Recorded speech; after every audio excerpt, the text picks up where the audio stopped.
하브루타 계속 이제 연속 강인데, 에, 굉장히 한국에서는 저기 이 기독교권에 계신 분들이 굉장히 많은 관심을 보이시고 계세요.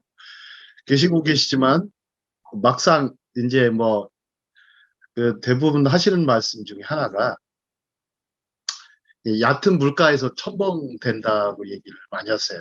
그러니까 이 깊이 있게 들어가거나 넓게 들어가는 그런 하브루타가 없고, 그냥 마치 그냥 겉핥기만 하는 수박 겉핥기만 하는 식의 하브루타가 너무 많아서 실제적으로 생활 현장 속에서 일상 속에서 하브루타가 이루어지지 않습니다. 근데 우리가 생각해 보면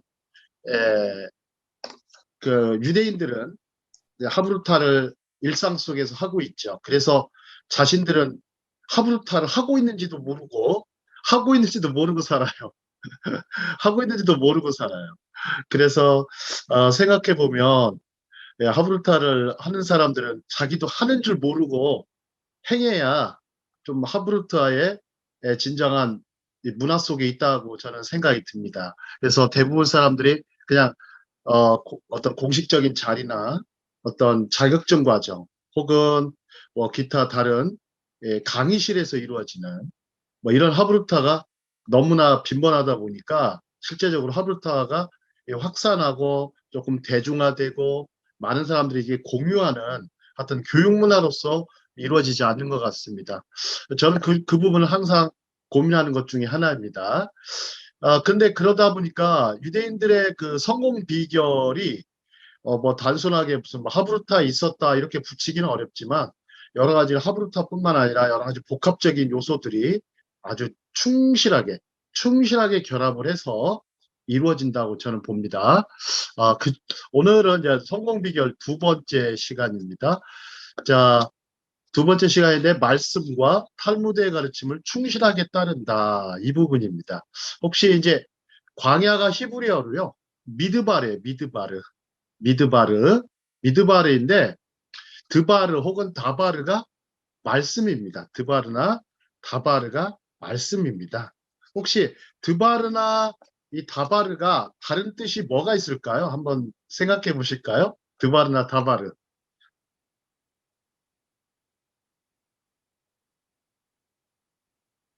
따로 말씀해 주실 분 안 계세요?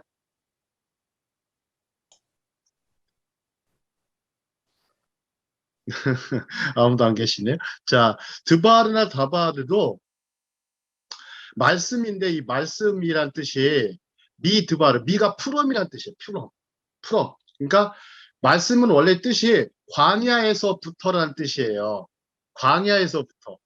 그러니까 하나님의 말씀은 광야에서 시작됐어요.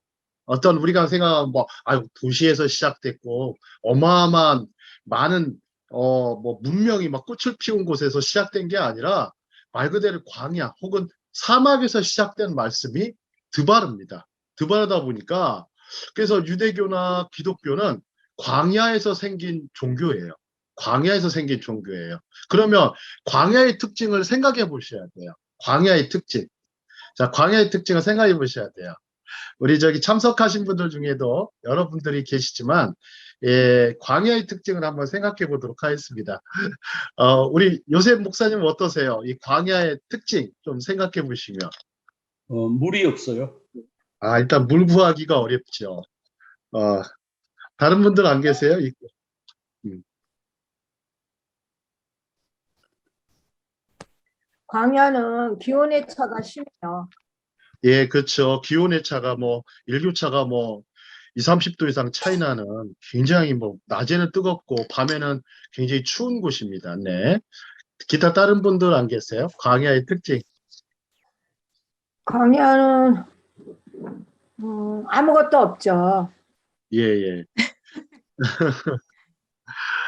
그 광야의 특징이 여러 가지가 있는데, 광야라는 단어가 영어로는 이제 데저트죠, 데저트. 데저트는 약간 사람들로부터 동떨어져 있는, 약간 좀 버림받은 그런 곳이라고 할 수가 있어요. 그래서 무인도를 영어로 데저티드 아일랜드라고 붙이죠. 그러니까 광야에는 사람도 별로 없습니다. 그러니까 무엇인가 구할 수 있는 게 없다 보니까 누구한테 구해야 되겠어요? 누구한테? 하나님. 하나님께 부르짖을 수밖에 없죠. 그래서 하나님께 부르짖을 수밖에 없어서 이 광야는 정말 하나님의 말씀을 들을 수 있는 곳이에요. 하나님의 말씀을 들을 수 있는 곳이에요. 우리가 보면은 도시 생활에 너무 익숙해지다 보니까 또 문명의 발달이 너무 많이 돼서 우리가 하나님의 말씀을 듣는 거를 오히려 경시 여기게 되고 또 간절한 마음, 이렇게 좀 절박한 마음들이 많이 사라져 있어요. 자, 우리가 보면 우리 인체를 움직이는 부분이 있어요. 인체에 마디마디 연결되어 있는 걸 뭐라고 그러죠? 마디마디 연결되어 있는 부분. 관절. 관절이라고 그러죠. 그렇죠. 관절입니다. 관절. 근데 우리 속에 관절이 빠져나가면 어떻게 되죠? 관절이 빠져나가면? 탈골. 예, 걷지를 못하고 움직이지를 못합니다. 근데 한편으로 관절이란 단어 대신에 저는 간절이란 단어를 쓰고 싶어요. 간절. 이 간절함이 빠져버리면 어떻게 될까요? 간절함이 빠져버리면. 열심히 없죠. 예, 간절함이 빠져버리면 정말 움직일 수가 없어요. 정말 열정적으로 어떤 사역을 할 수가 없어요. 주의 사역을. 간절함을 달라고 항상 기도하셔야 돼요. 간절함을 달라고. 자, 근데 유대인들은 이런 어떤 간절함이 있어요. 간절함. 간절함에서 이들의 성공 비결이 있습니다. 자, 그 유대인들은 이제 보면은 답변하는 공부법 혹은 질문하는 공부법의 조화 이렇게 말씀을 드렸는데, 자, 유대인들은 아직도 하브루타를 버리지 않았다. 자, 이보다 좋은 학습법이 없다는 것을 보여준 민족이다. 이렇게 얘기했어요. 자, 보통 이제 처음에 이제 지난 시간에 아담과 하와 얘기했습니다. 아담과 하와가 같이 만나서 하브루타를 했죠. 하브루타를 했고, 하브루타를 하면서 서로 이제 그 어려운 와중에 그 광야 같은 에덴의 동쪽에서 광야 같은 곳에서 아담은 밭을 일궈야 되고 농경을 했어야 됐고 또 하와는 또 출산하는 고통을 겪어야 했습니다. 이 사람들이 둘이 하브루타를 하면서 이게 하브루타가 계속 확장이 돼요. 확장이 돼서 나중에는 유대인들이 큰 민족이 되고 그렇게 됐는데, 자, 이들은 살면서 많은 문제들이 있었죠. 살면서 많은 문제들이 생겨요. 살면서 많은 문제들이 생기는데 그 문제에 대해서 굉장히 많은 어떤 서로 간에 질문을 던져가면서 문제들을 해결해가면서 유대 역사가 계속 이어졌어요. 자, 밑에 보시면 이제 호모 쿵푸스라는 단어가 있어. 호모 쿵푸스. 이 쿵푸가 혹시 뭐죠? 호모 쿵푸스? 보통 무술을 생각하시잖아요. 무술. 그다음 한자로 공부가요. 공부가 중국식 발음으로는 쿵푸예요. 쿵푸. 쿵푸예요. 그래서 기초부터 해서 저 완성 단계까지 쿵푸가 그런 과정을 거치잖아요. 과정을 거치는데 한번 요 부분 같이 읽어보겠습니다. 질문의 크기가 시작. 질문의 크기가 내 내 삶의 삶의 크기를 크기를 결정한다. 결정한다. 자, 이 광야 같은 세상에 살면서 우리는 많은 질문들을 던져야 됩니다. 질문을 던져보고 그 질문도 굉장히 질적인 질문, 굉장히 중요한 질문, 아주 그런 질문 던짐으로써 내 삶의 큰 길을 결정한다고 그러죠. 자, 한번 다음 장 보겠습니다.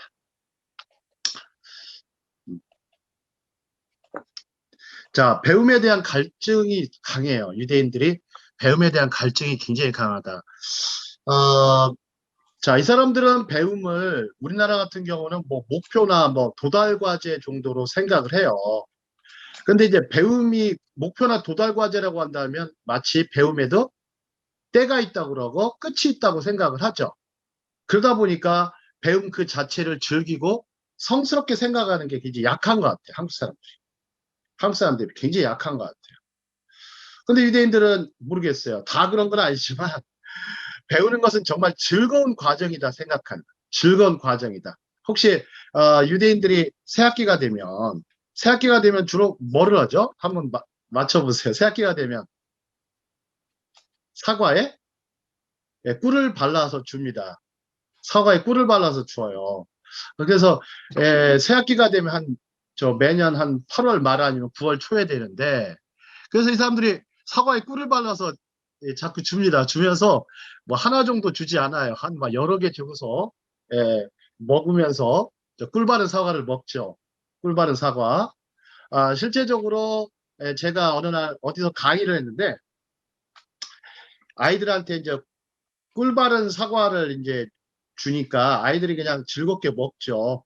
또 꿀 바른 이제 과자를 주니까 아이들이 즐겁게 먹습니다. 즐겁게 먹는데 그 아이들한테 이렇게 배움이 이렇게 달콤한 거야. 배움이 이렇게 달콤한 거야. 달콤한 거야. 자, 한번 생각해 볼까요? 혹시 배우는 것을 달콤하게 여기세요? 아니면 그게 달콤하지 않고 막 아주 막 쓰디 쓴 거라고 생각하세요? 또 한두 분 말씀해 보실까요? 달콤하게 여깁니다. 달콤한. 배움을 달콤하게 여기셔요? 네. 네. 수학 같은 것도 그렇게 공부하셨어요? 달콤하게? 네. 수학은 너무 처음에는 쓰지만 나중엔 달콤해져요. 그러셨어요? 수학이요? 네. 저는 굉장히 수학이던데.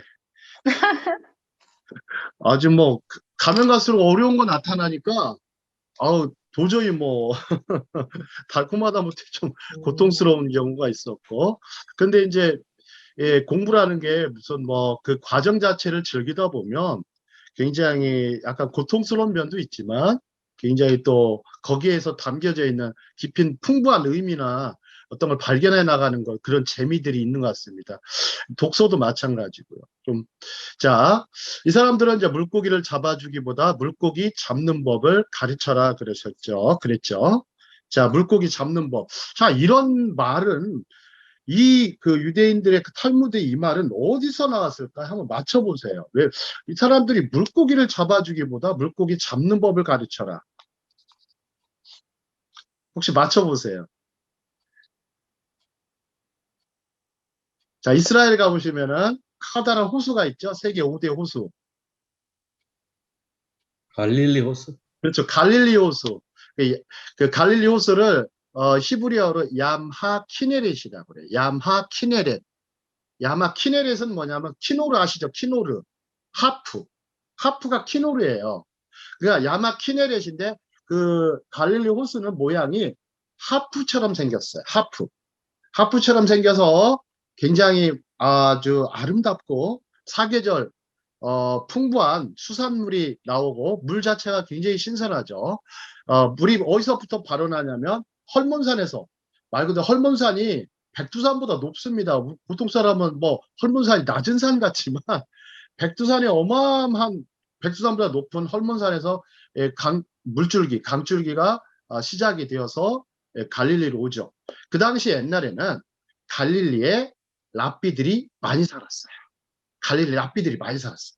심지어 예루살렘보다 갈릴리에 더 많이 있었다고 하는 기록도 있어요. 그러다 보니까 이 랍비들은 그 지혜를 어디서 찾아요? 지혜를 삶의 현장 혹은 자연세계 속에서 지혜를 찾습니다. 그래서 물고기를 잡아주기보다는 물고기 잡는 법을 가르쳐라. 그렇게 랍비들은 가르쳐 줬는데 누가 말했는지는 정확하게 모르겠습니다. 자, 혹시 생각해 보시죠. 예수님께서 제자들을 부르실 때 물고기를 잡고 있는 어부한테 얘기하죠. 어부 베드로한테 뭐라고 말씀하시죠? 먼저 깊은 데로 가서 그물을 내려 고기를 잡으라. 이렇게 얘기하시죠. 근데 이제 나중에 이제 베드로나 야고보 혹은 요한이 어마어마한 물고기를 잡으니까 이때 예수님이 딱 제자들 부르시죠. 뭐라고 말씀하시죠? 나를 따라오너라. 사람을 낚는 어부가 되게 하리라. 예, 내가 너로 사람을 낚는 어부가 되게 하리라. 그러면 사람을 낚는 어부가 된다는 것은 무슨 얘기일까요? 좀 말이 좀 재밌잖아요. 어부는 어부인데 사람 낚는 어부래요. 그러면 사람 낚는 어부는 어장이라는 게 있어요. 어장. 갈릴리호수 어장이에요. 이 어장에서는 얻을 수 있는 것은 물고기잖아요. 그러면 사도들, 이 제자들은 결국 제자들은 어장이 어디였어요? 결국 어장은. 갈릴리 바다. 이 사람들이 사람 낳는 어부가 되었어요. 이제 사람 낳는 어부가 되었죠. 결국 어디로 그러니까 정말 사람 낳는 어부가 되려면 기본적으로 뭐를 해야 돼요? 하브루타라면 좀 재밌어요. 물고기 그만 잡아야죠. 그죠? 물고기 그만 잡아야죠. 사람 잡아야죠. 사람을 잡아야 돼요. 사람을 잡는데 물고기 잡는 법도 굉장히 까탈스럽거든요. 그죠? 물고기 잡는 법이 쉽지는 않죠. 쉽지는 않죠. 하지만 마찬가지로 그럼 사람 잡는 것은요?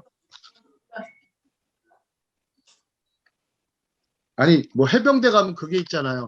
자신들 뭐라 그래요? 뭐 잡는 해병대? 귀신 잡는. 귀신 잡는 해병대. 아니 귀신 잡는 해병대 되려면 어떻게 해야 되는 거예요? 훈련을요.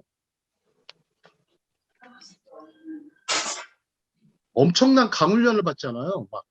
근데 사람 낚는 어부가 된다. 사람 잡는 어부가 된다. 그러면 어느 정도 해야 돼요? 먹어. 저구리? 응. 사람을 알아야죠. 사람을 이해를 해야 돼요. 사람을 이해해야 돼요. 사람을 이해해야 돼요. 근데 그거의 이해의 출발점은요? 사람이 있는 대로 가야지. 그래서 저 베드로의 성경 말씀을 잠깐 보면 베드로가 그럽니다. 베드로가 뭐라 그래요? 주여 나는 죄인으로소이다. 나를 떠나소서. 이렇게 얘기하죠. 먼저 네. 뭐를 발견해야 돼요? 내가 하나님 앞에서 죄인이다. 죄인이구나. 근데 먼저 예수님께서 베드로를 낚으셨죠. 야고보와 요한을 낚으셔가지고 사람 낚는 어부로 이제 되게 하리라 하셨으니까 뭐가 담겨 있는 거예요? 영어로 I'll make you fishers of men. 그러니까 예수님의 의지가 있는 거죠. 그죠? 예수님의 의지가 있는 거예요. 예수님의 의지. 예수님의 내가 너를 진짜 사람을 잡는 진짜 영혼의 어부로 아주 사람들의 어부로 만들어주겠다는 예수님의 의지가 있고 또 본인이 거기에 또 순종의 의지가 또 있는 거죠. 자, 그러려면 어떻게 되겠어요? 계속 배워야 되거든요. 누구한테 배워야 돼요? 예수님께 배워야 되고 말씀을 배워야 되고 또 굉장히 또 주변에 또 자신들의 굉장히 여러 가지 학문도 익혀야 되겠죠. 자, 그래서 유대인들은 어린 자녀들에 대한 신앙, 성서, 인성교육에 주력합니다. 그래서 또한 배움은 많은 도전들을 극복하게 하는 힘이에요. 배움은 많은 도전들을 극복하게 하는 힘. 자, 한국교회 교육과 상반되는 얘기인데, 자, 스승 없이도 공부할 수 있는 방법이 탈무드 하브루타예요. 혹시 한국에서 좀 스승 없이도 공부하는 방법이 있었나요? 혹시 한국교육에 또 좀 한국교육을 좀 아시는 분들, 한국교육에는 스승 없이도 공부하는 방법이 있었나요?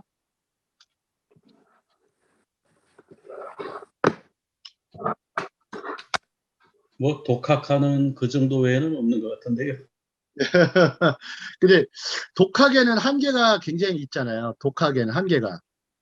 예를 들어 막 경제학을 독학으로 한다, 뭐 물리학을 독학으로 한다, 혹은 신학도 독학으로 가능한가요? 여생 목사님 어떠세요? 신학도 독학으로 가능하다. 독학으로 잘못 나가면 2단 되죠. 예. 2단, 뭐 3단, 4단까지 되겠죠. 자, 독학을 하다 보면 좀 사람이 객관성을 잃어버리게 되고 또 굉장히 하나님께 대한 경외심도 잃어버리게 되는 그런 면이 많습니다. 그래서 자, 스승 없이도 공부할 수 있다. 참, 그 당시 예전에는 뭐 스승이 없었기 때문에 둘이 탈무드를 놓고서 어떤 원전을 놓고서 공부하는 그런 모습들이 굉장히 많았죠. 하지만 이런 방법이 꼭 하브루타 교육이 우리하고는 굉장히 상반돼요. 상반되다 보니까 이런 약간 하브루타를 딱 하다 보면 약간 이런 충돌이 일어납니다. 그러면 그러다 보니까 스승이 없이도 공부할 수 있다. 이렇게 말을 했지만 주로 이제 전적으로 이제 선생님에게 의존하는 주로 선생님께 의존하는 공부 방식보다는 학생들 상호 간에 어떤 지적 토크, 지적 대화, 또 지적인 또 카운셀링을 하면서 이루어지는 방법이기 때문에 꼭 스승이 없이도 뭐 할 수 있다라고 하는 것을 길을 트여준 게 탈무드 하브루타입니다. 자, 다음 장 가겠습니다. 자, 독서 책의 민족. 자, 독서 책의 민족. 자, 한번 저희 독서하는 민족이 선진국이다. 참, 독서하는 민족이 선진국입니다. 자, 토라나 탈무드는 이 부분 같이 읽겠습니다. 능력을 배운다까지. 시작. 토라나 탈무드는 토라나 탈무드는 창조와 인간의 역사다. 자, 인생 지침서나 라이프 라이프 가이드북이다. 탈무드를 모르면 모르면 유대인들을 알 수 없다. 탈무드 탈무드 교육은 교육은 논리적, 성역, 추리력, 그리고 상대방을 설득하는 화법, 설득하는 스피치 방법, 능력을 배운다. 보통 이제 아까 그 다바르라는 말씀을 했어요. 다바르가 말씀인데 이 다바르가 다른 말로는요. 뭐 메모해 놓으셔도 좋습니다. 설교라는 뜻도 있어요. 설교. 다바르는 설교예요. 그래서 본문을 봐가지고 본문을 보고서 설교한다는데 여기에 설교에는 설득적인 화법이고 스피치 능력입니다. 스피치 능력인데 설교에 반드시 담아야 될 부분들이 있어요. 설교가 자칫하면 뭐 너무나 허황된 거, 잘못된 뭐 비논리적인 거, 그 다음에 이제 말씀의 분석이 제대로 안 돼 있는 거, 이것도 문제가 있죠. 또 추리력이라든지 혹은 상상력이 가미되지 않으면 또 문제가 생깁니다. 그래서 설교는 약간 좀 종합예술 같아요. 종합예술. 제가 봐도 종합예술 같아요. 혹시 각 설교에 대해서 조금 생각해보는 시간 갖겠습니다. 혹시 대부분 이제 설교를 하시잖아요. 좀 어떤 분 한번 물어보겠습니다. 제가. 자, 우리 김은석 선교사님은 좀 설교를 좀 어떻게 하는 편이세요?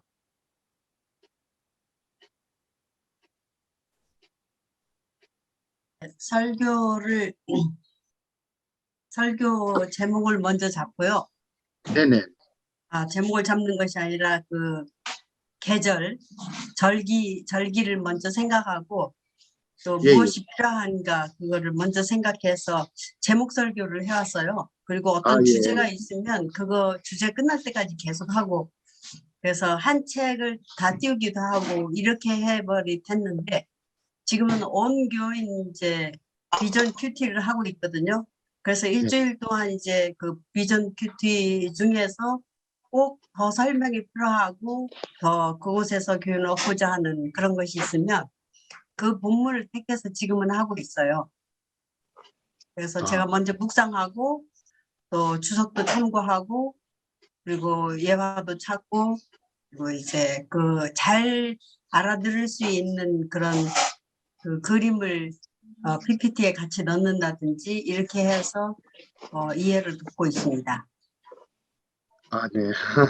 보통 자, 이스라엘에 가보시면은 그 메시아닉 주라고 있어요. 메시아닉 주는 예수님을 메시아로 믿는 유대인 그 공동체입니다. 그러니까 이 사람들이 설교 방식을 보니까 구약과 신약을 두 군데를 잡아서 이게 설교를 하더라고요. 그러니까 구약 따로 뭐 신약 따로 이렇게 하지 않고 구약과 신약의 본문 텍스트를 두 개를 놓고서 이렇게 좀 설교하는 특징을 갖고 있더라고요. 그래서 왜냐하면 이 신약의 뿌리는 구약에 있고 또 구약은 또 신약에 또 거울이 되기 때문에 이렇게 하는 방식으로 해서 설교를 전달하더라고요. 전달하고 딱 보니까 특징이 있어요. 특징이 있어요. 설교 본문 원문 본문 있잖아요. 설교 작성한 본문을 절대 가지고 오지 않아요. 그냥 막 서가지고 어떻게 1시간 이상을 혼자 설교하더라고요. 본문만 딱 보고서 1시간 이상을 설교하는 거 모습 보면서 좀 대단하다는 생각이 들었어요. 정말 대단하다는 생각이 들었습니다.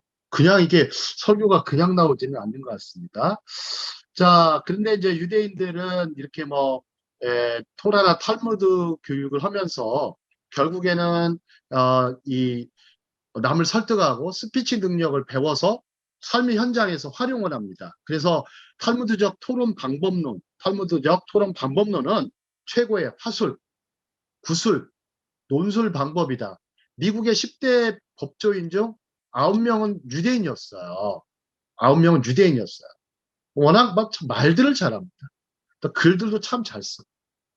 참 늘 책과 더불어서 책만 읽는 게 아니고 글도 그냥 뭐 20명 중 1명은 작가 같아요. 유대인들 20명 1명은 작가 같다고 할 정도로 글도 아주 출중하게 잘 쓰는 사람들이 많습니다.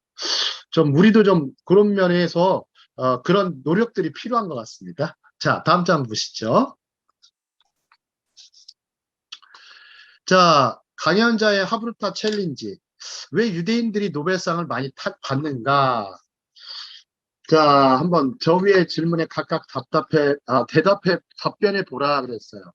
혹시 유대인들이 왜 이렇게 노벨상을 많이 받을까요? 라는 질문이 가끔 저도 받는 거지만, 한번 한번 해보시죠. 한 분 말씀해 주실 수 있겠어요? 유대인들이 왜 이렇게 노벨상을 많이 받을까요? 창의적으로 생각하려고 노력해서 그런 거 아닌가요? 예.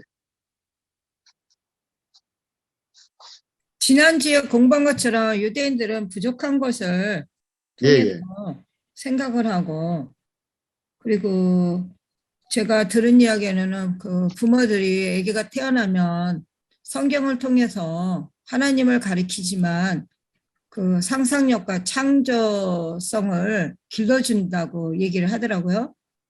그래서 네네. 지난주 공부한 거에 의하면 그 부족함을 통해서 그 사람들이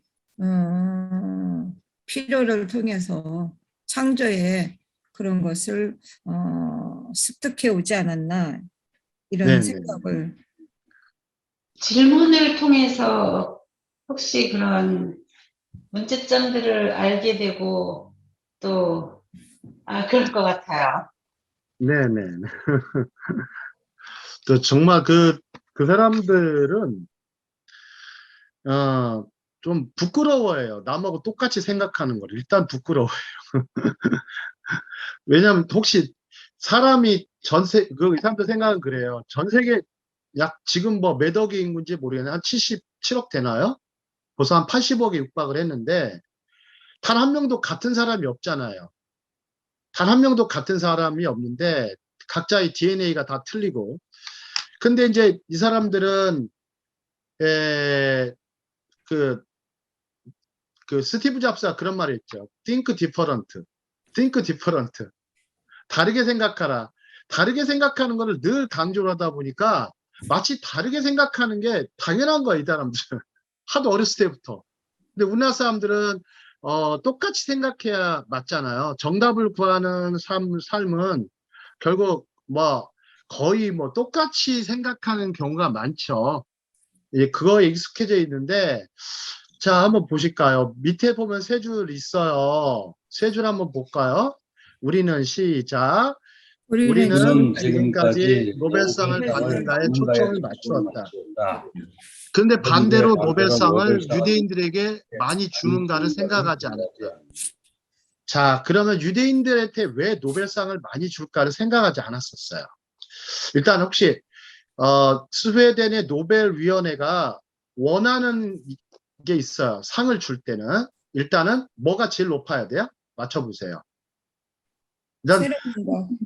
새로워야 돼요. 말 그대로 창의성이나 독창성이 굉장히 높아야겠네. 그게 1순위예요. 1순위. 그럼 두 번째로 뭐가 있을까요? 두 번째. 유용성. 유용성. 말 그대로 인류 사회 복지에 이바지해야 돼요. 인류 사회 복지에 이바지해야 돼요. 예를 들어서 훌륭한 기술을 새로운 원천 기술을 개발한다든지 이런 부분은 인류 사회에 이바지하는 거죠. 혹시 그런 것들 한번 노벨상과 관련돼서 얘기해 주실 수 있는 분 계세요? 혹시 병원에 가면 주로 뭐 찍으시죠? 이렇게 찍을 때 병원에 가서 찍는 거. 엑스레이 찍잖아요. 그죠? 그죠? 네네, 엑스레이. 엑스레이는 누가 발견했죠? 엑스레이? 엑스레이. 예. 아, 찍기만 했죠. 렌트겐. 아, 그러셨어요. 네. 렌트겐이라는 사람이 렌트겐. 아, 렌트겐은 엑스레이를 그 발견했는데 렌트겐이 유대인이죠. 유대인인데 이 사람은 아주 널리 세상을 이롭게 한 사람이에요. 렌트겐이 엑스레이를 발견하지 않았으면 아마 인간의 내부 속을 들여다보기가 힘들었을 거예요. 혹시 사람의 내부를 찍는 사진을 찍었다라는 게 대단하지 않으세요? 그죠? 사람이 내부를 찍었다. 근데 우리가 보면은 내부를 찍을 수는 없지만 하나님의 광선이 임하게 되면 하나님이 우리 영혼을 너무 많이 잘하세요. 그래서 뭐를 닮아야 돼요? 결국에는 노벨상을 받으려면 하나님의 성품을 많이 닮아야 돼요. 사람의 머리가. 그래야 돼요. 그러니까 창의성, 창조성을 같이 갖춰야 되고 기본적으로 널리 세상을 이롭게 하는 약간 그런 정신. 예? 그런 정신을 갖고 있어야 돼요. 뭐 렌트겐만 아니더라도 기타 많이 있죠. 일단 아인슈타인은 상대성 이론으로 세상에 물론 양자 이론도 있었지만 세상을 바꾸죠. 혹시 아인슈타인의 상대성 이론이 어디까지 적용이 되어 있는지 아세요? 혹시 우리가 쓰고 있는 스마트폰도 굉장히 상대성 이론입니다. 상대성 이론에서 많이 나왔어요. 그렇기 때문에 얼마나 대단한 일인지 모릅니다. 그래서 유대인들한테 노벨상을 준다는 것은 기본적으로 어떤 창의성 혹은 상상력, 독창성이 필요하고 두 번째 세상을 널리 이롭게 하는 세상 인류 공동체를 복지를 웰빙을 줄 수 있는 그런 사람. 또 하나 어떤 게 필요하죠? 맞춰보세요. 일단 오래 살아야 돼요. 오래 살아야 돼요. 연구하다가 죽으면 아무 소용 없어요. 아무리 독창성이 높아도요. 독창성이 높아도 연구하다 죽으면 안 돼요. 그래서 살아생전에 세상의 빛을 봐야 돼요. 그런 사람한테 노벨상을 주는 걸로 알고 있어요. 그래서 유대인들이 굉장히 또 오래 사는 민족이다 보니까 많이 받는 것 같습니다. 자, 다음 장 보시죠.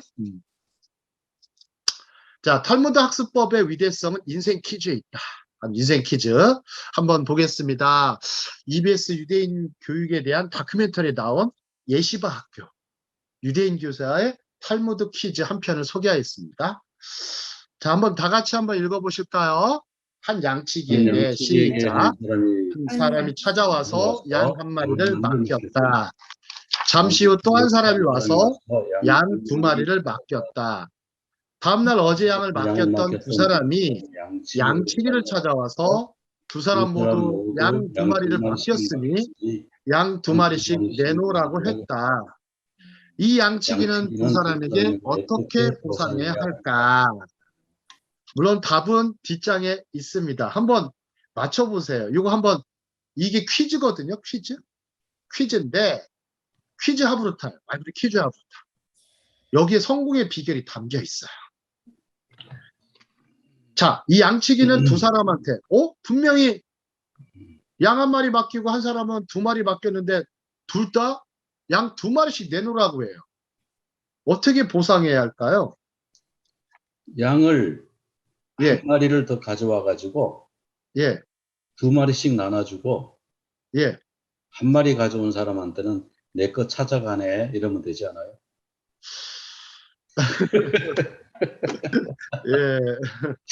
아닌가? 오답도 굉장히 답 중에 하나라고 하죠. 유대인들은 오답도 답이다 이렇게 얘기하시는데 다른 분 안 계세요?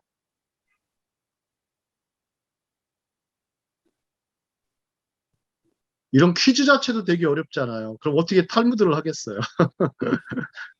여기 먼저 두 마리를 준 사람에게 자기 양 두 마리 알잖아요. 어떤 건지. 그러니까 그거 주고 그리고 이제 한 마리가 남는데 그 한 마리를 어디서 양을 한 마리 가져와야 되잖아요. 본인이 가지고 있는 거를 줘야 되는 거 아닐까요? 만약에 줘야 된다면. 근데 양치기는 양의 소유자가 아니에요. 양을 정말 돌보는 사람인데 맡겼는데 2마리 더 달라고 하면 자기 양을 하나 더 줘야 되잖아요. 그렇죠. 예, 그러면 여기 문제가 발생하죠. 피해가 발생하잖아요. 네네. 맡길 때는 그냥 맡기지는 않아요. 예, 예. 한번 다른 거 생각해 보셔야 돼요. 손해가 나지 않게 하려면 어떻게 보상해야 되는 거.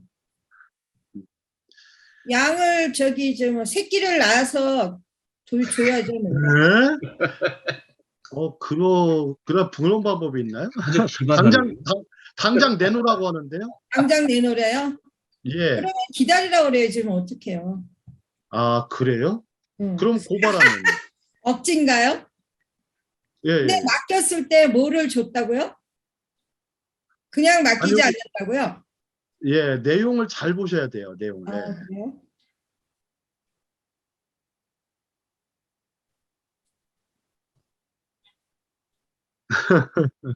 어제 맡겼던 2사람이 양치기를 찾아와서. 자, 시간이 계속 흘러가고 있죠. 네. 자, 유대인, 이게 이제 10대 아이들한테 질문합니다. 10대 초반 아이들한테 이 질문을 꼭 던져요. 자, 하브르타를 하실 때 이제 본문을 읽어야 되는데 본문을 읽는 방법이 있어요. 이거 메모하셔도 좋겠어요. 메모하세요. 2가지로 생각하셔야 돼요. 일단 시간 차이 아니에요? 시간. 그렇지는 않습니다. 시간의 자, 차이 2가지, 아니고요. 2가지를 생각해 보셔야 돼요. 첫째, 내가 아는 것은 무엇인가? 적어보세요. 내가 아는 것은 무엇인가? 내가 아는 것이요? 무엇인가를 한번 보셔야 돼요. 내가 아는 거. 자, 한번 보시죠. 내가 아는 것은 뭐죠?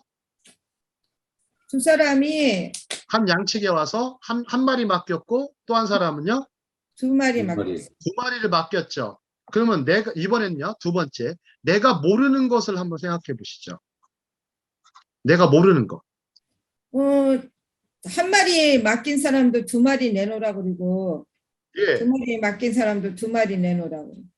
자, 그럼 좋습니다. 그러면 한 마리 맡긴 사람은 2마리라고 속였을까요? 아니면 2마리 맡긴 사람이 2마리라고 속였을까요?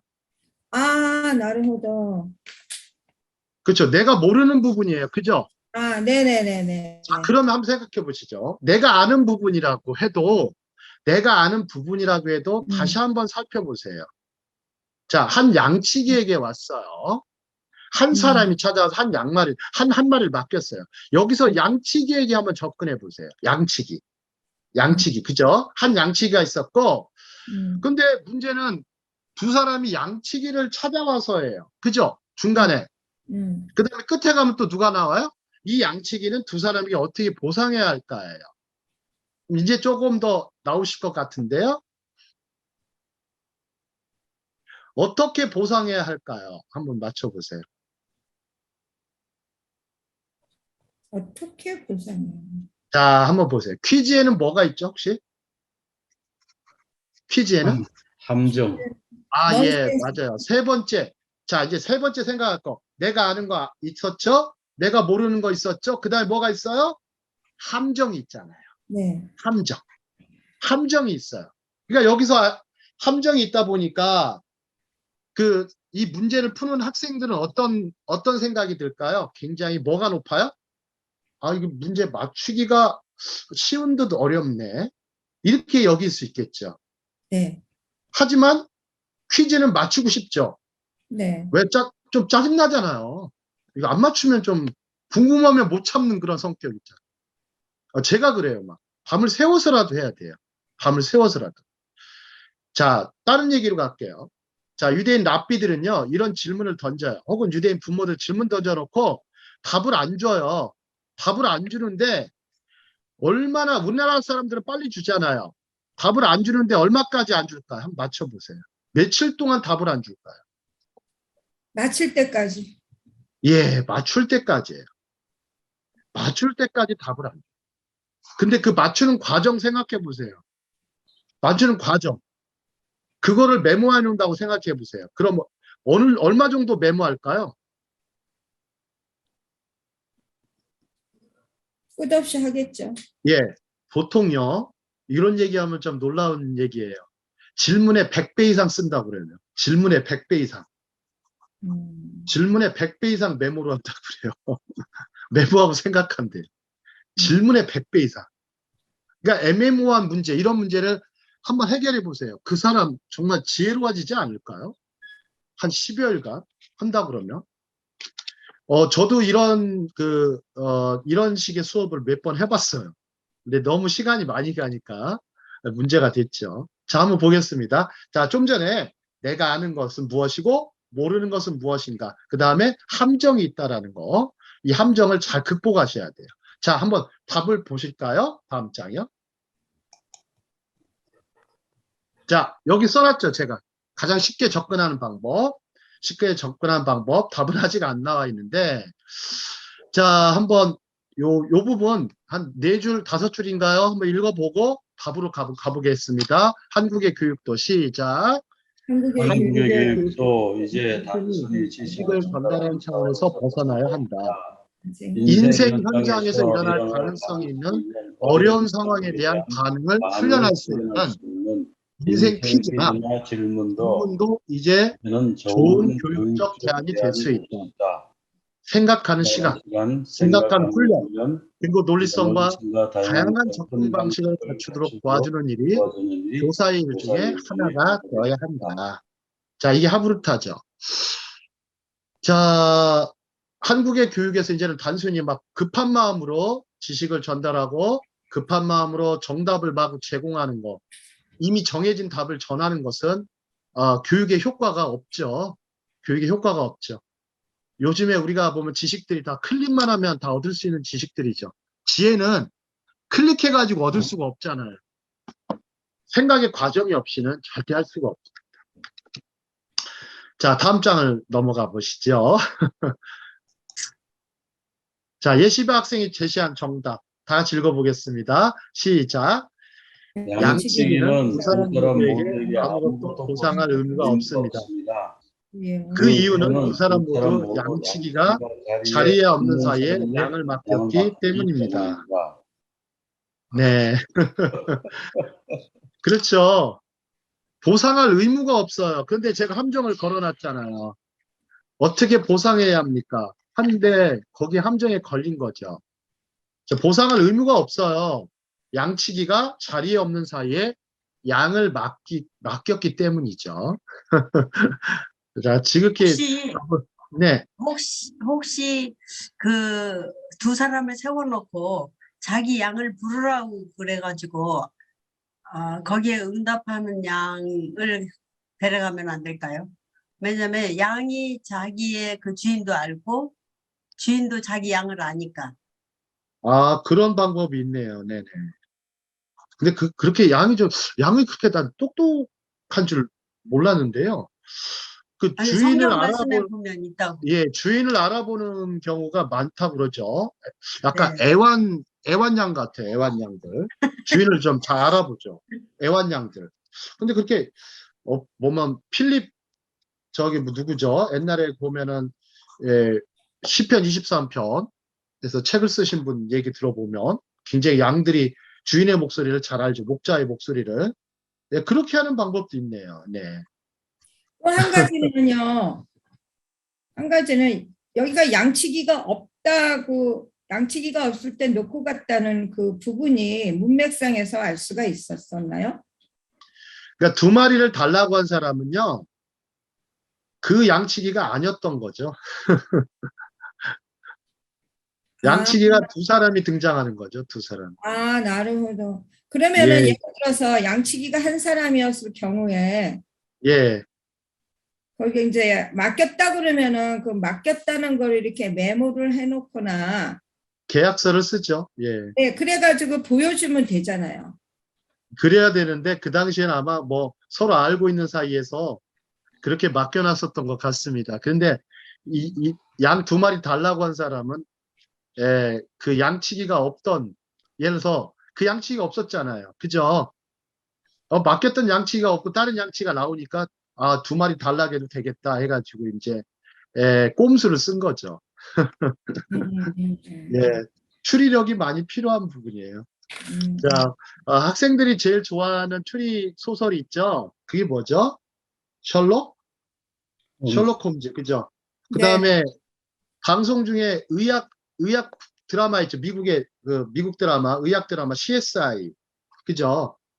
그런 게 굉장히 인기가 많은 게 굉장히 두뇌를 발달시켜줘요. 그래서 아이들한테 특히 이제 교회 애들도 약간 좀 추리력을 키워주는 거 퀴즈를 한번 내보세요. 내보시고 정답을 주시면 안 돼요. 주고서 계속해서 한번 해보세요. 그럼 뭐 굉장히 효과가 있습니다. 성경 말씀도 그렇게 전하셔야 돼요. 성경 말씀도. 성경 보면 본문 중에 애매모호한 부분들이 있어요. 뭐 난해 구절일 수도 있지만 애매한 부분에 대해서 막 설명해 주려고 막 노력하실 필요는 없어요. 예? 질문을 던져서 생각해봐라. 그래서 생각하는 성도, 생각하는 학생들을 많이 기르셨으면 좋겠습니다. 자, 다음 장 보시죠. 자, 생각의 힘 탈무드 퀴즈 지혜와 돈입니다. 자, 영국에 간 간디가 질문받은 것이면서 본 강연자가 이스라엘에서 받은 유명한 탈무드 퀴즈입니다. 자, 두 랍비가 격렬하게 토론하고 있었어요. 한 랍비가 질문하기를 당신은 지혜와 돈, 그들 중에서 어느 것이 중요합니까? 라고 얘기해요. 그러니까 듣고 있던 다른 랍비가 대답하기를 물론 지혜가 더 중요하지요. 그러나 하지만 지혜가 중요하다면 왜 돈 많은 사람은 지혜로운 사람을 고용하지요? 반대로 돈 많은 사람은 지혜로운 사람에게 고용되지는 않아요. 어째서 그럴까요?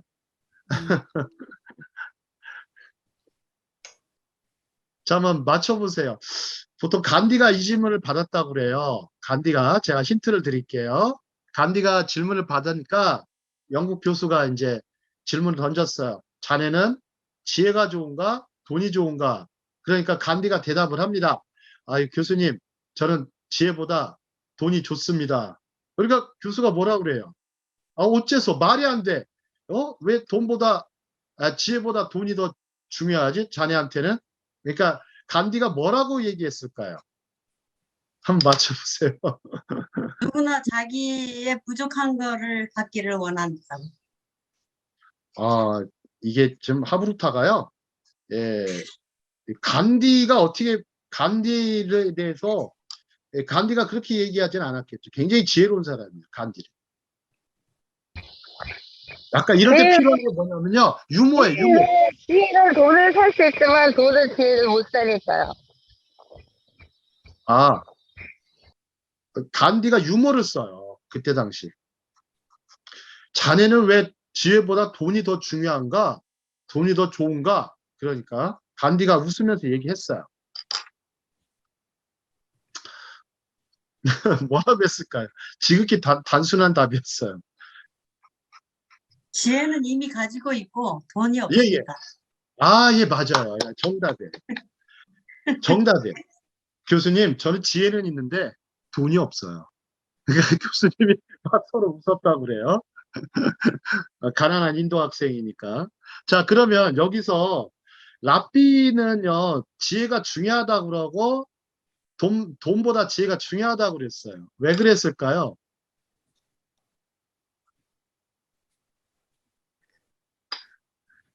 여기 랍비가 좀 능청맞는 거예요. 능청맞은 거예요. 지혜가 있어야 예. 돈을 벌 수 있는 지혜가 생기잖아요. 근데 돈 버는 사람 만나보면요. 별로 지혜도 없어요. 약간 좀 더 무식하던데요. 그래요? 예, 저보다 무식하던데. 예. 근데 저는 부자는 아니에요. 예.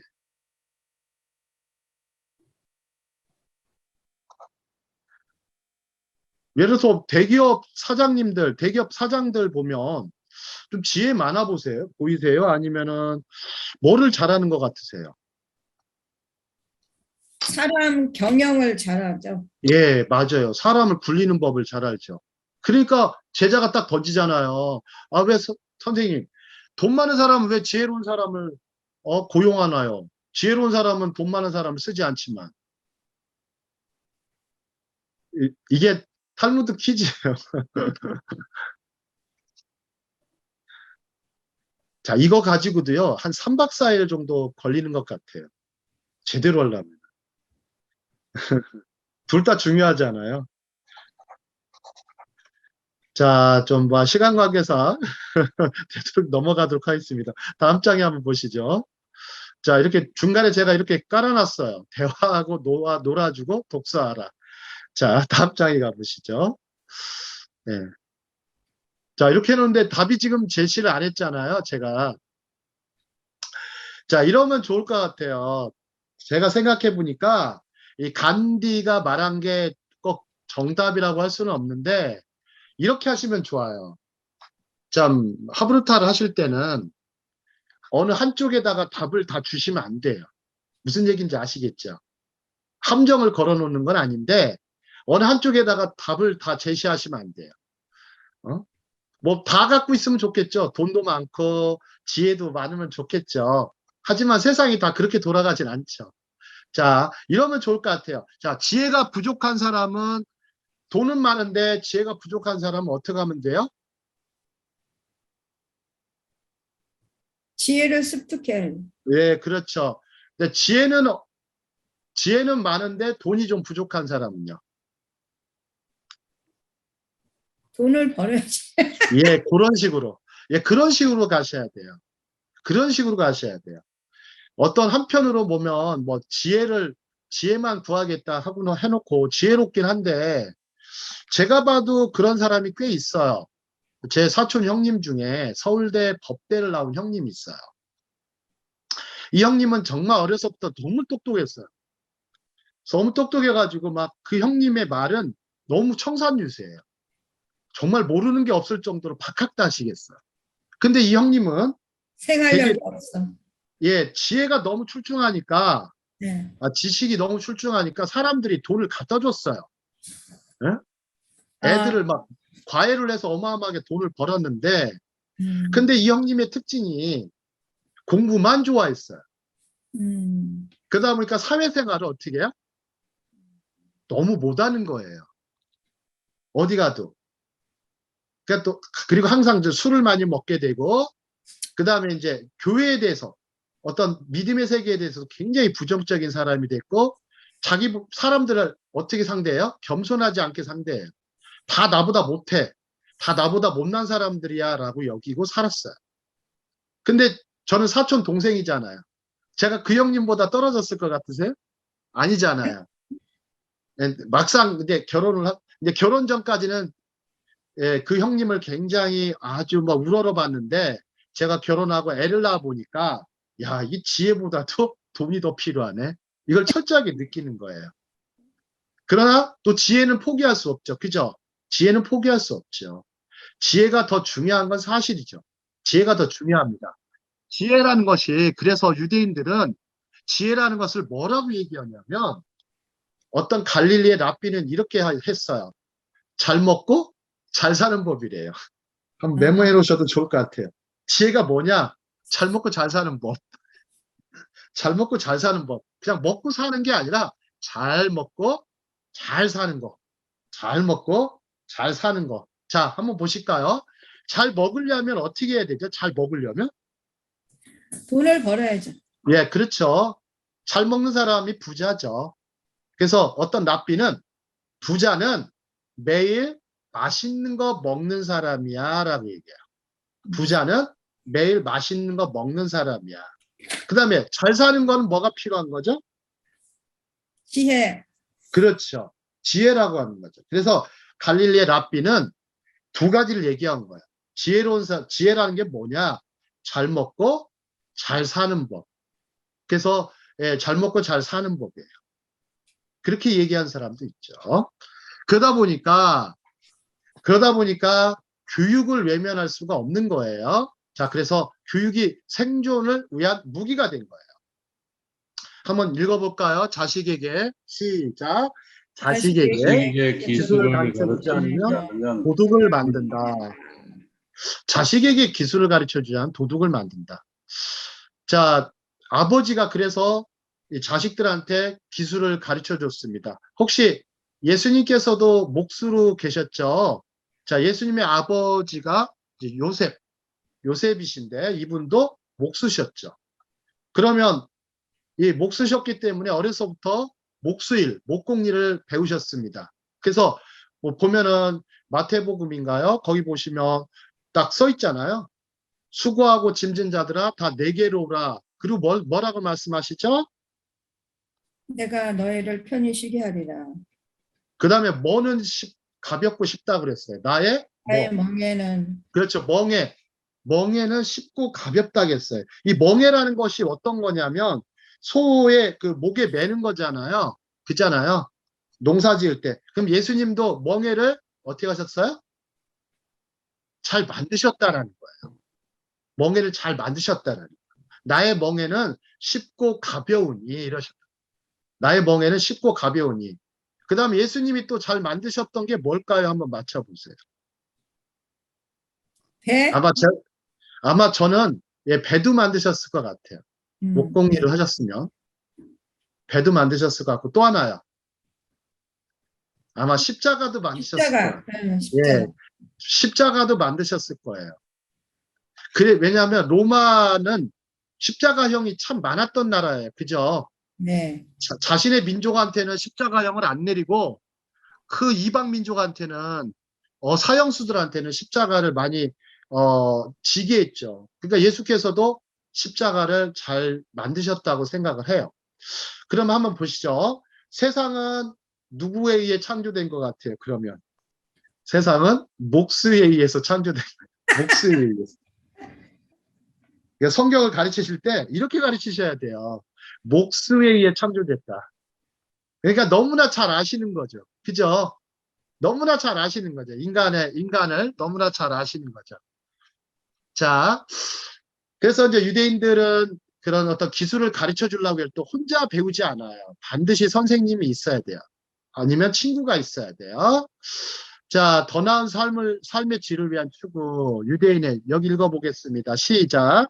유대인의 공부와 독서는 혼자가 아닌 최소 두 사람이 하는 하브르타 학습 스타일로도 나타난다. 이러한 교육 방식으로 이들은 승리하고 세계사의 가장 우수한 민족이 된 것이다. 자, 다음 장 보시죠.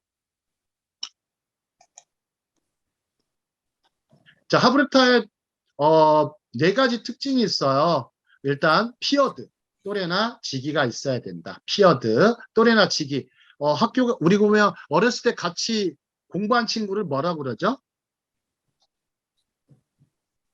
어렸을 때 뭐 같이 공부한 친구. 중마고. 예, 중마고. 예, 중마고라고도 하고요. 동문수학한다 그러죠. 동문수학. 그죠? 동문수학한 친구들. 같이 동문수학한 친구. 자, 이스라엘의 교실은요. 재밌어요. 6년제인데 1학년 때 정해진 반을요. 6년 동안 해요. 6년 동안. 1학년 때 정해진 반 6년 동안. 그러니까 6년 동안 하니까 어떻겠어요. 정말 친해지기도 하겠지만 거기서 싸우는 애들도 생기잖아요. 그죠? 다투는 아이들도 생기잖아요. 혹시 그런 거 겪어보지 않으셨어요? 같은 반에 있을 때 막 싸우는 친구가 생겼어요. 아니면 일방적으로 막 때리는 친구도 있잖아요. 같이 있고 싶겠어요? 그렇지 않잖아요. 빨리 저 반을 벗어나야 되겠다. 혹시 그런 적이 없으셨어요? 어떤 경험담 있으실 것 같은데. 누가 한번 딱 바꾸기. 예. 딱 바꾸던지 아니면 막 반을 막 벗어나고 싶고. 심지어 반이 싫어서 어떤 아이들도 있어요? 학교 안 가죠. 전학 가는 아이들도 있었어요. 근데 이스라엘은 안 그래요. 1학년 때 집어넣고 6학년까지 가요. 또 중학교 때 가서 고등학교 마칠 때까지 한 반에 집어넣어 버려요. 그러니까 어떻게 했어요? 나중에 애들이 뭐 하겠어요? 그런 친구들이. 벤처 창업 하겠죠. 벤처 창업 하겠죠. 얼마나 친해졌으면. 벤처 창업 하겠죠. 자, 두 번째 보시죠. 텍스트 중심이에요. 텍스트 중심. 우리가 보면 우리가 가지고 있는 성경 텍스트 얼마나 거룩하고 값진 텍스트인지 모릅니다. 자, 다음 장이요. 그 다음에 인터랙티브요. 인터프리티브요. 보시면 인터프리트 해석학적인데요. 해석을 하는 건데 이 해석이란 단어가 잘 보시면 인터라는 단어를 써요. 인터. 인터가 무슨 뜻이죠? 인터? 들어가다. 인터. 인터. 사이. 들어가다요? 그건 엔터고요. 예. 교차, 그냥 교차.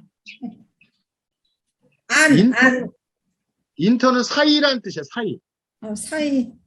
해석을 혼자 하지 않는 거예요. 해석을 혼자 하면 큰일 나죠. 2단, 3단, 4단이 나오잖아요. 그죠? 해석을 혼자 하지 않아요. 인터는 사이예요. 그래서 나라와 나라 사이를 뭐라 그러죠?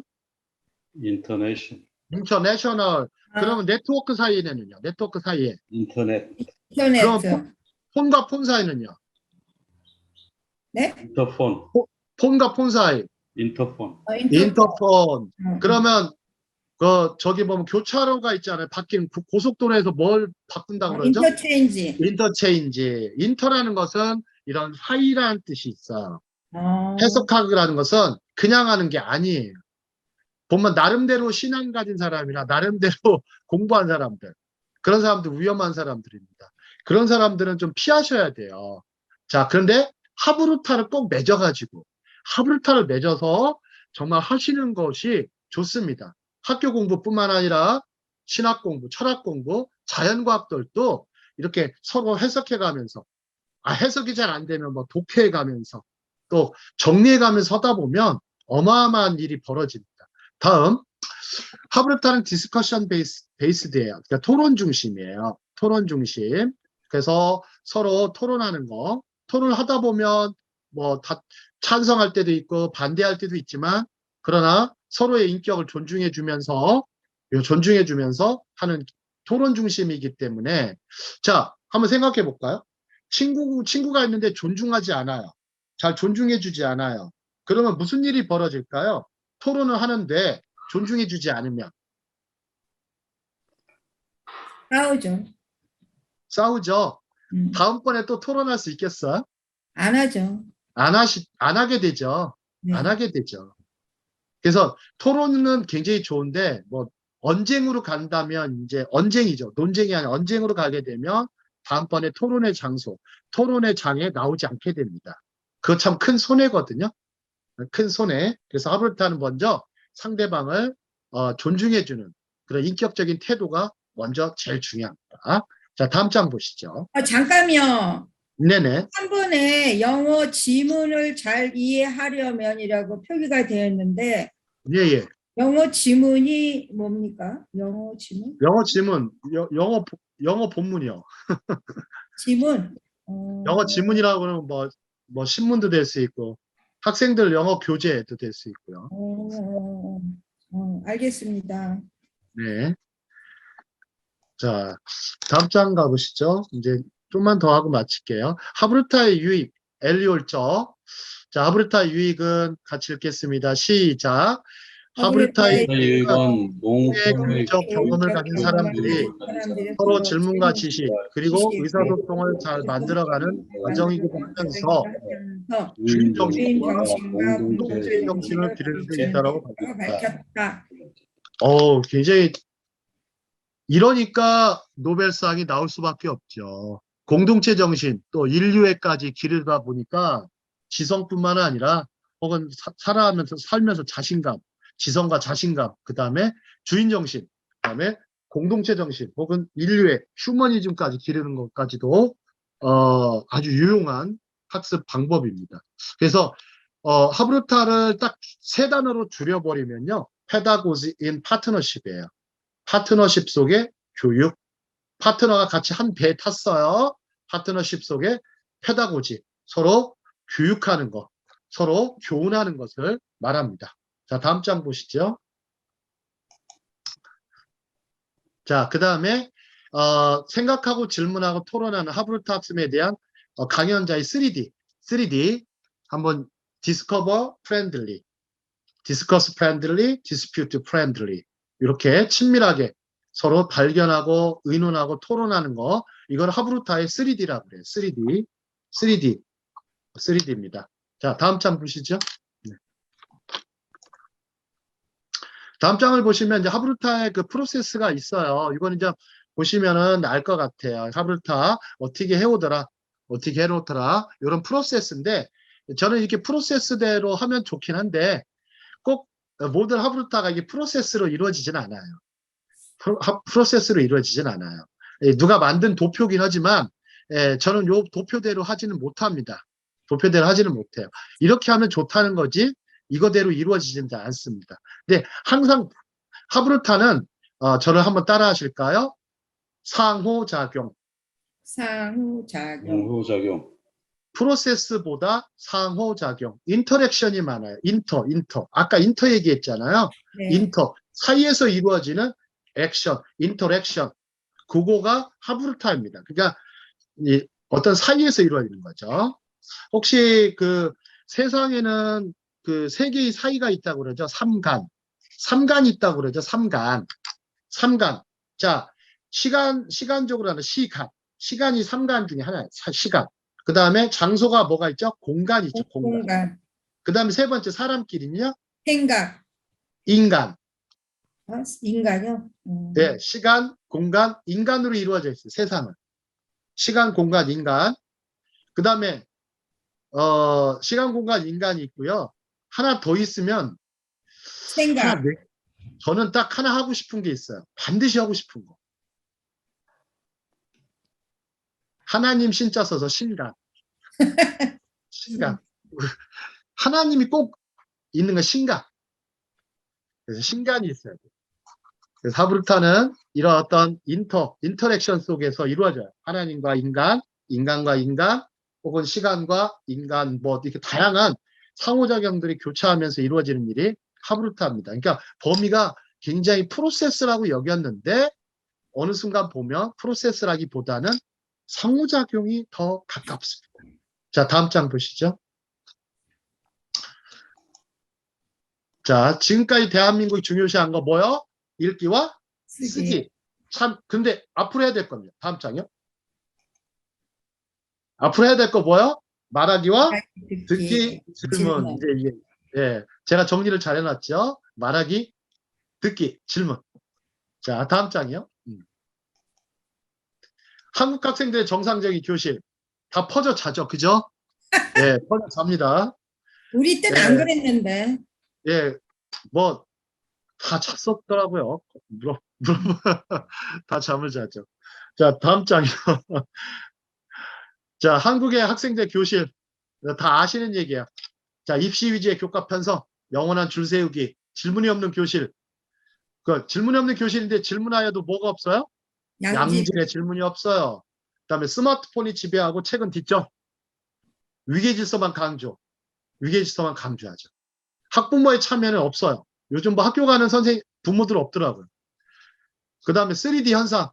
3D 현상 뭐죠? 어려운 거, 뭐 더러운 거, 데인저러스한 과목들 다 피해가고 공부 안 하려고 그러죠. 그 다음에 뭐가 강해요? 3E 현상.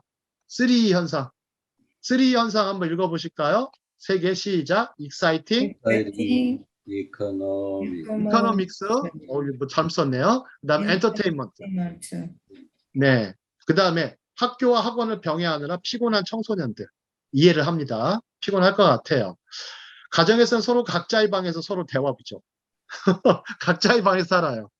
혹시 여기 계신 분들은 좀 어떠세요? 자녀분들하고 각자의 방에서 이렇게 대화하시나요? 아니면 거실에서 혹은 밥상머리에서 대화 많이 하시나요? 요즘에는 단톡방에서 대화합니다. 요즘에는 각방에서 스마트폰으로 연락한답니다. 아, 각방에서 스마트폰으로요? 네네네. 굉장한 네트워크 실력을 발휘하는. 네. 굉장히 아주 가족이라는 개념보다 약간 가축 같아요. 가축 같아요. 별도의 방에 들어가서 보면 그게 가축 같아요. 약간 가족적이지 않고 약간 이제 가축적인 것 같습니다. 자, 다음 장 보시죠. 자, 이스라엘 교실이에요. 이게 저 코로나 시국에 아이들의 안정감을 보세요. 학생들의 수업 들을 때 선생님 수업에 굉장히 집중합니다. 굉장히 집중하고 그냥 막 찍은 거예요. 이게 뭐 시범 교육이 아니고 막 찍은 거예요. 우리나라 시범 교육 하면 어때요? 시범 교육. 정자세. 이거 뭐 선생님이 막 일주일간 연습시키잖아요. 음. 뭐 얘들 보세요. 얘들 뭐 어떤 아이 있어요? 다리 꼬고 앉은 아이 또 어떤 아이? 뭐 그냥 지 안방같이 앉아 있잖아요. 예, 이렇게 이런 아이 안 괜찮나요? 예, 이렇게 해도 뭐라고 하지 않아요. 예. 뭐라고 하지 않아요. 예. 계속 그렇게 앉아 있진 않아요. 그렇다고. 다음 장 보시죠. 자, 유대인 교실. 자, 논리적인 난장판. 난장판은 히브리어로요. 발라간이라고 해요. 발라간. 발라간. 이스라엘 교실 아주 발라간입니다. 나 실질적인 수업은 15분, 질의응답 시간은 30분, 최소 30분을 해요. 그 다음에 기를 죽이지 않는 후추파, 교육 풍토. 그 다음에 선생님들이 수업 준비가 바빠요. 왜요? 왜 수업 준비 바쁠까요? 질문에 답하기 위해서. 질문에 답변하기 위해서 그냥 바쁩니다, 선생님들이. 그 책을 한 권 보면 안 돼요. 한 몇 권 정도 보아가냐면 새벽부터 와서 책을 여러 번 보고 와야 돼요. 한국 선생님들 어떻죠? 교재만 하죠. 예, 뭐 그냥 눈 감고도 해요. 네, 눈 감고도 하시죠. 감고도 네, 해요. 네. 예.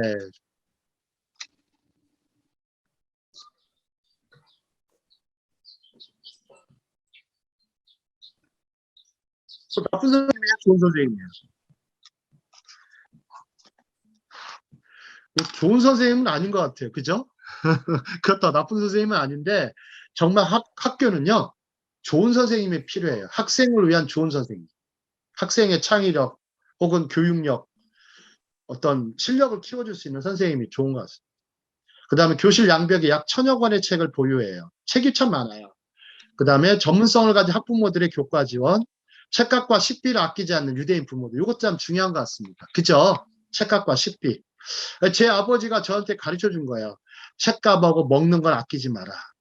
그래가지고 제가 먹는 거 안 아꼈더니 살찌고, 책값을 안 아꼈더니, 이게 집이 그냥 도서관으로 변신하는 건 좋은데, 책이 너무 많이 쌓이니까, 나중에는 책을 더 멀리하게 되는 일도 벌어져요. 하지만 뭐, 그게 나쁜 건 아니죠. 그죠? 집이 거의 라이브러리 수준이에요. 네네. 질문이 있습니다. 네네. 그 책 다 읽으셨나요? 되도록이면 읽으려고 노력을 하는데요. 저는 이제 책 제목을 많이 읽은 것 같아요. 책 제목만. 제목. 그래서 네. 저는 별명이 뭐냐고 그러냐면 사람들이 붙여줬어요. 저를 적독파. 한자로 적독파. 쌓을 적자, 책독자, 무리파자. 책 사놓고 사는 사람. 일본말로 뭐라고 하냐면 일본말로 츤도구. 츤도구라고 그래요. 츤도구. 츤도구. 츤도구. 츤도구. 적독파라고 해서 저는 굉장히 책을 많이 사놔요. 그래도 제목만 알아도 공부가 많이 돼요. 무시하지 않습니다. 네, 알겠습니다. 진짜예요. 예. 그래서 책 제목하고 저자 이름 외우기는 아마 거기에 제가 한국에서는 한 몇 지 안 갈 것 같기도 해요. 네네. 자, 다음 거 보시죠. 자, 여기 질문 없는 학생이 없죠. 질문 없는 한국, 질문 많은 이스라엘. 다음 장이요. 자, 질문의 숫자. 한국은 1시간에 몇 개요? 3개. 3개. 이스라엘은 1시간에? 80개. 80개. 아이고, 참. 그래서 어떤 박사 선배는 이런 말을 썼어요. 나는 히브리 대학에서 질문의 홍수 속에 살았다. 참. 아니, 노아의 홍수도 아니고 질문의 홍수 속에 살았으니 빠져 죽지 않은 게 다행이라고 얘기를 했어요. 아마 질문에 대처하는 방주는 없잖아요. 그죠? 참 얼마나 좋은 거예요. 자, 다음 장이요. 이제 마무리를 좀 우리는 질문하면 막 눈총 줘요. 네네네. 자, 히브리대 하브루타식 강의. 자, 수업 방해죄 기본부터 시작이고요. 자, 그 다음에 8번째 한번 읽어볼까요? 8번째. 수업 8번째. 시간에 조용히 하라는 강요를 학생들의 사고를 멈추게 하는 것으로 생각합니다. 유대인 교수들이 그 말 잘 안 해요. 조용히 해라. 그리고 히브리어로 쉐케트 그런다. 쉐케트 잘 안 써요. 세케트를 잘 안 써요. 조용히 하라는 거죠. 질문으로 떠드는 거는 되게 항상 용납을 해줍니다. 네, 다음 장이요. 자, 수업 히브리 대학 방해죄는 기본이라고 하셨는데요. 수업 네네. 방해죄의 기본이라는 게 무슨 뜻이죠? 수업 방해죄가 뭐예요? 수업하다 말고 갑자기 질문 공격해요. 질문이 막 뛰어들어와요. 네. 걔들은 망설이지 않아요. 수업하다 말고 교수님 이해가 안 됩니다. 뭐 다시 한번 설명해 주십시오. 이렇게 바로바로 요청을 한다든지 질문을 던지죠. 지금 우리처럼요? 예, 에스킹도 했다가 퀘스처닝도 했다 그러고요. 예, 뭐 이상한 질문도 하죠. 네, 알겠습니다. 네. 자, 히브리 대학 도서관에서 벌어진 하브루타의 3단계 한번 보시죠. 둘 이상의 친구들이 모여 텍스트와 주제를 가지고 공부를 시작하고 마주 앉아 서로 아는 것을 설명해요. 먼저 아는 거. 상대방 설명과 해석에 대한 질문을 주고받아요. 질문과 답을 통해 기존 지식을 새롭게 정리해요. 학생들이 주로 그 주제를 주면 그렇게 얘기를 해요. 보면 이런 풍경은 너무나 흔한 일이에요. 한국 도서관하고는 다르죠. 도서관이 시끄러워요. 무슨 뭐 도서관이 시끄러워가지고 뭐 제가 나갈 정도면요 말 다 했죠. 자, 맨 끝에 보시면 참고로 히브리 대학은 노벨상이 몇 명밖에 안 나왔어요? 8명밖에 안 나왔어요. 네. 네, 별로 많이 나온 대학이 아닌 것 같아요. 근데 뭐 하브루타 해가지고 이 정도밖에 안 나오면 뭐 만약에 하브루타를 아예 안 하면요 서울대는 뭐 평생 안 나오겠죠. 영원히 안 나올 겁니다. 영원히 안 나올 거예요. 네. 그래서 제가 그러잖아요. 서울대 좋은 대학이 아니라 뭐라고요? 들어가기 힘든 대학.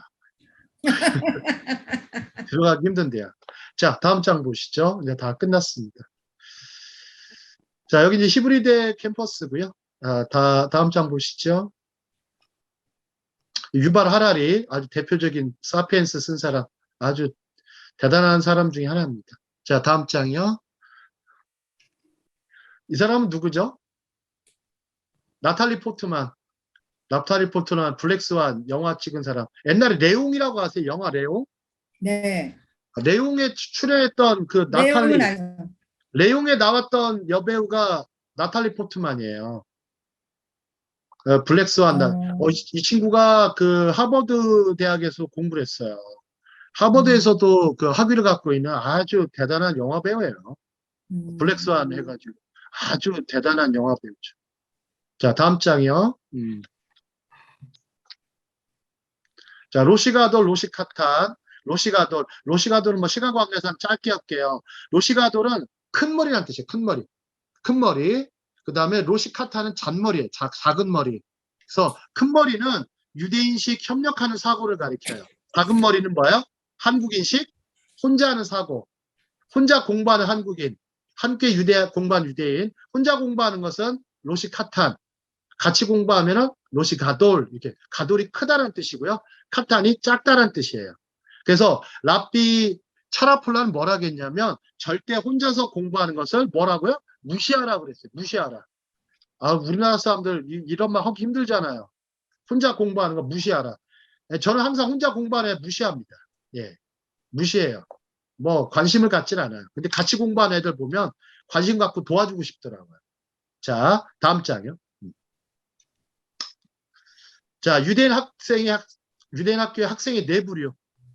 자, 1번 한번 볼까요? 이해는 빨리 하고 시작. 이해는 빨리 하고 잊어버린 학생. 2번요. 어렵게 이해하고 어렵게 잊어버리는 형태. 3번. 빨리 이해하고 어렵게 잊어버리는 형태. 네 번째는요. 어렵게 이해하고 빨리 잊어버리는 형태. 자, 한국은 어디에 가까울까요? 한국은 1, 2, 3, 4번 중에요. 1번 같아요. 1번도 가깝고요. 1번. 빨리 잊어버린 형태. 지식을 얻자마자 잊어버리고. 4번도 굉장히 강해요. 네. 어렵게 이해하고 빨리 잊어버려요. 이거 참 되게 억울할 것 같아요. 시험만 보면 다 잊어버려요. 시험만 보면. 근데 유대인 학생들은 어렵게 이해하고 어렵게 잊어버리는 형태거나 빨리 이해하고 어렵게 잊어버리는 형태 어디에 가까울까요? 2번. 2번하고 3번에 가까운데요. 네. 2번 학생들은 한국에서도 좀 잘 나가는 학생들이 있어요. 좀 모범생인 학생들이 이런 케이스고요. 빨리 이해하고 어렵게 잊어버리는 형태들이 좀 그런 학생들이에요. 이들을 훌륭한 학생. 자, 이런 부류의 학생이 되려면 부단히 노력하고 호기심과 질문을 자주 던진 연습을 해야 한다. 한국의 모범생은 좀 2번에 가깝고 이스라엘의 많은 유대인 학생 중에는 3번 학생들이 참 많습니다. 자, 1번하고 4번 학생들은 뭐라고 하냐면 메모해 놓으셔도 좋아요. 피상적 학습자. 피상적 학습자라고 그래요. 피상적 학습자. 그 다음에 2번은요. 메모해 놓으셔도 좋아요. 전략적 학습자. 전략적 학습자. 이런 애들은 학위만 잘 따면 되거나 점수만 잘 따면 되는 아이들이 있어요. 이거를 전략적 학습자라고 해요. 3번은 심층적 학습자라고 해요. 심층적 학습자. 이런 학생들이 나중에 뭐 노벨상도 탈 수도 있겠지만 노벨상 아래 상들은 뭐 수두룩게 타가겠죠. 자, 다음 장이요. 이제 마치도록 하겠습니다. 자, 질문의 3차원적 요소. 자, 조벽 교수. 자, 질문의 3차원적 요소. 1번, 1, 2, 3, 4번만 하고 빨리 마치도록 하겠습니다. 학생들이 시작. 학생들이 대답을 할 수 있는 질문을 한다. 도전적이면서 비판적인 질문한다. 학생들의 무반응을 용납하지 용납하지 않는다. 강의 목적을 뚜렷하게 제시한다. 예, 중요한 점. 대답할 수 있는 질문 던져야죠. 선생님이. 그 다음에 무비판적인 질문을 한다. 그 다음에 무반응을 용납하지 않는다. 반응할 때까지 계속 질문해야 됩니다. 자, 다음 장 보겠습니다. 네. 자, 대답의 유형별로 질문을 구성해놨어요. 닫힌 질문부터 수렴, 발산, 열린 질문으로 갑니다. 열린 질문이 참 좋겠죠. 다음 장이요. 자, 닫힌 질문, 열린 질문. 자, 이제 질문은 저 차원에서 그 차원으로 가는 거 말씀드렸습니다. 다음 장이요. 예. 그 다음에 이렇게 교육 목적 단계별로 질문을 구분한다. 이거 질문 아까 뭐 구분한다고 그랬는데 이거는 뭐 교재상에 그렇게 해놓는 거고 어떤 질문이든지 여기에 다 들어가요. 암기부터 뭐 판단과 관련된 질문들은 다 있습니다. 되도록이면 고차원적 질문을 던지면 좋겠지만 열린 질문 던지면 좋겠지만 그러나 먼저 중요한 거 내가 질문하느냐 안 하느냐가 중요합니다. 내가 질문하느냐 안 하느냐. 다음 장이요. 자, 질문이란 얘기했어. 질문이란 뭐 이렇게 얘기했고 호모 퀘스처너스. 자, 질문이란 정말 어떤 건가? 답이 뻔한 질문이 아니라 정말 벅찬 질문을 던질 수 있어야 한다. 자, 다음 장이요. 그 다음에 뭐 질문에 대한 얘기가 이렇게 좀 나와 있어요. 그래서 한국교회에 가보면 이 세 줄만 하고 딱 마칠게요. 자, 진짜 마치겠습니다. 한국교회 가보면 시작. 한국교회 가보면 질문 없는 사이 없는 교회를 너무나 많이 본다. 성서와 탈무드 것이 아니라 그저 들고 다니기만 한다. 들고 다니기만 한다. 이 텍스트가 파트너로 들어와서 하브루타가 돼야 되는데 텍스트가 파트너가 아니라 그냥 물건이에요. 물건. 성경을 단순한 그것 물건으로 생각하는 사람들이 너무나 많습니다. 너무나 많습니다. 자, 이제 질문 지능을 그래서 높여서 좀 사유하는 성도, 사유하는 교회, 또 사유하는 목회자들이 많이 나왔으면 좋겠습니다. 오늘 강의는 여기서 마치도록 하겠습니다.